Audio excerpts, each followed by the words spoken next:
And this is Weaponized.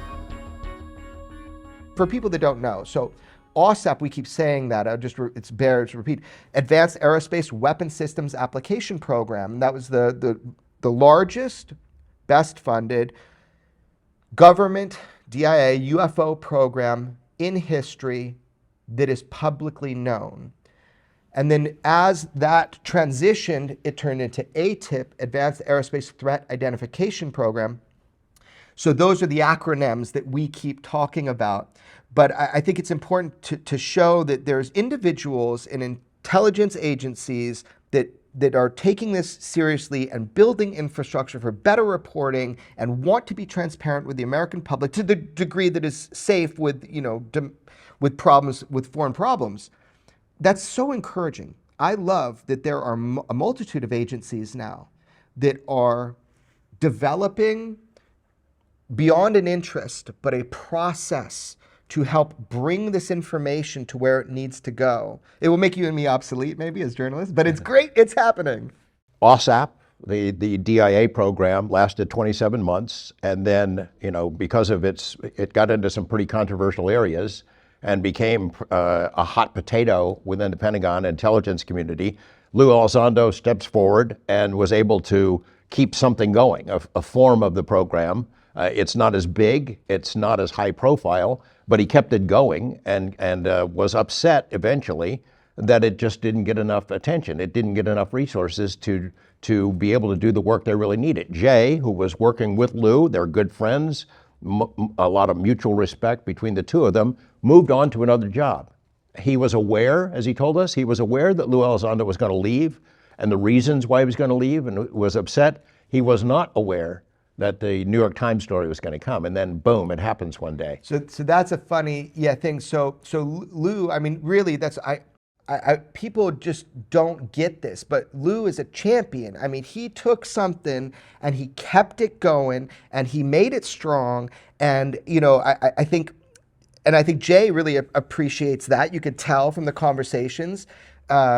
So we get to the point where Jay is now out of the UFO topic. That's not his task with his intelligence job. So he's doing something else. And the way he said it to us was so cool. Is on December 17th or whatever it was, 2017, when the New York Times thing, somebody put a paper, bang, right on his desk and says, Merry Christmas or Happy Birthday, whatever they said. We'll let him tell that story. Yes. I knew Lou was leaving. So again, at that point in the 2017 to early 18 time frame, I was in a job that UFOs were not my job in any form or fashion. So I did not do that job. Very conscious throughout my career of sticking to what I'm paid to do, right?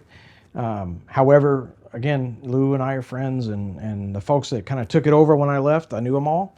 And I got a face-to-face, it's called a Tamberg, a secure kind of FaceTime with Lou in his office, and this was about, I think, 3 or so days before he dropped his letter, and he's holding his letter, or something to that effect, and he's like, here's what I'm doing, and I said, good luck.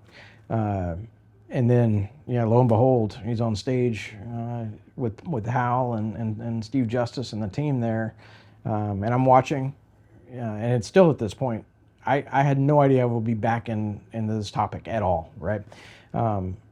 I'm watching as an outsider just like everybody, but I could actually text Lou if I wanted, right? So I had some insider, but I'm watching and interested.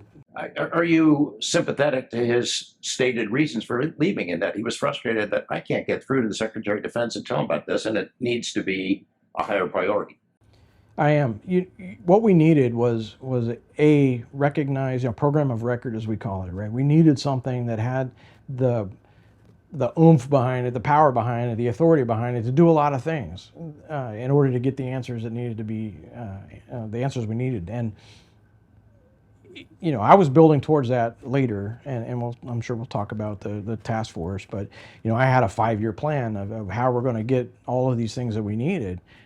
But if you're just a working group, and trying to do your job, and in my hat, Navy at the headquarters, I had a certain amount of wiggle room for trying to get things done and authorities, right? But you needed something above all that. You needed something at that SecDef level, at that ODNI level, that could reach into everything and had the authority to get the answers it needed. And Lou and I knew we needed that.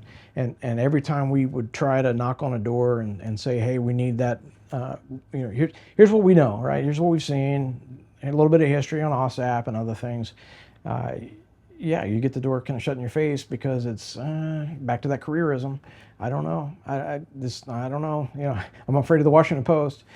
Was there any involvement? I've heard these stories from people we know about fundamentalist religious people, high ups, who were concerned about its demons or were messing with forces of biblical proportions. There's absolutely some concern there, and I did see it in writing one time in my career, where someone was asking me to push back because of their religious concerns, and you should waive off of this topic is literally what they were telling me. You shouldn't be involved in this. I know it exists. I think what my professional opinion is, after again years now of being involved, is that seems to have died off. I think now, I'm elevated into that senior level, and a lot of my colleagues that were all at the same, level, that had grown up with me throughout the process, we don't really think that way, right? So I think kind of the old guard was moving out, the new guard was moving in, and it never once after that early DIA stuff, did it ever stop or get in the way. It was just early on when kind of that old guard's there and protecting their own, what they believe, right? December 2017, it blows up. New York Times story. I don't know if you knew that was coming, but I know, Lou has been through the ringer since then. I also know that Senator Reid, who, he had let me know it was coming, he starts getting phone calls immediately from his former colleagues in the Senate. And they're asking, hey, what's the deal? Is this program real? How do I find out about it? Is that when you get sort of pulled back in and you start doing briefings, or? Well, so I was sitting in my office at the other UFO related job, and I get an email from my old boss. There was a link to the New York Times story, and she said, Merry Christmas, because I had no idea that was coming at all. And it was literally holy crap, when you're reading that and you have some inside baseball knowledge, but I didn't have any security concerns, it's like, if I had security concerns, I would have addressed it with the security concern. I had I can't believe we're saying all this in the New York Times because of everything that was involved, right? But I didn't know it was coming. It took me by surprise. I had zero intent at that point of working the topic again. And Just when I'm out, they pulled me back in. Exactly what happened. The Godfather. Exactly what happened. So my old boss that sent me the email sometime after that sent me a position and said I should consider it. And I did, and I applied, and I got that, and that was that promotion. I was actually stepping back into Office of Naval Intelligence to do a different job, but at that point, your pilots had been taken to Congress, the Senate Armed Services Committee, and all these folks had interest in the topic. And my boss, realizing, she knew all along, hey, I got one guy that's got some history in this, and the trust to tackle it appropriately and keep it professional and do all the things that need to be done. So she reached out and said, hey, I want you to take this over. And she really wanted a joint program, is the word she used, but a joint effort built to tackle this problem and get out ahead of it because of the Alex Dietrichs of the world, right? The people that we want to take care of. And I'll only say her name because she's come out herself. And with that, I took it. I had the authority. We call it DIRLA, Direct Liaison Authority. I had direct liaison authority across the entire government. She empowered me with her power to do that, to say just go for it. And I wouldn't let anything stop me unless they threw me out, right?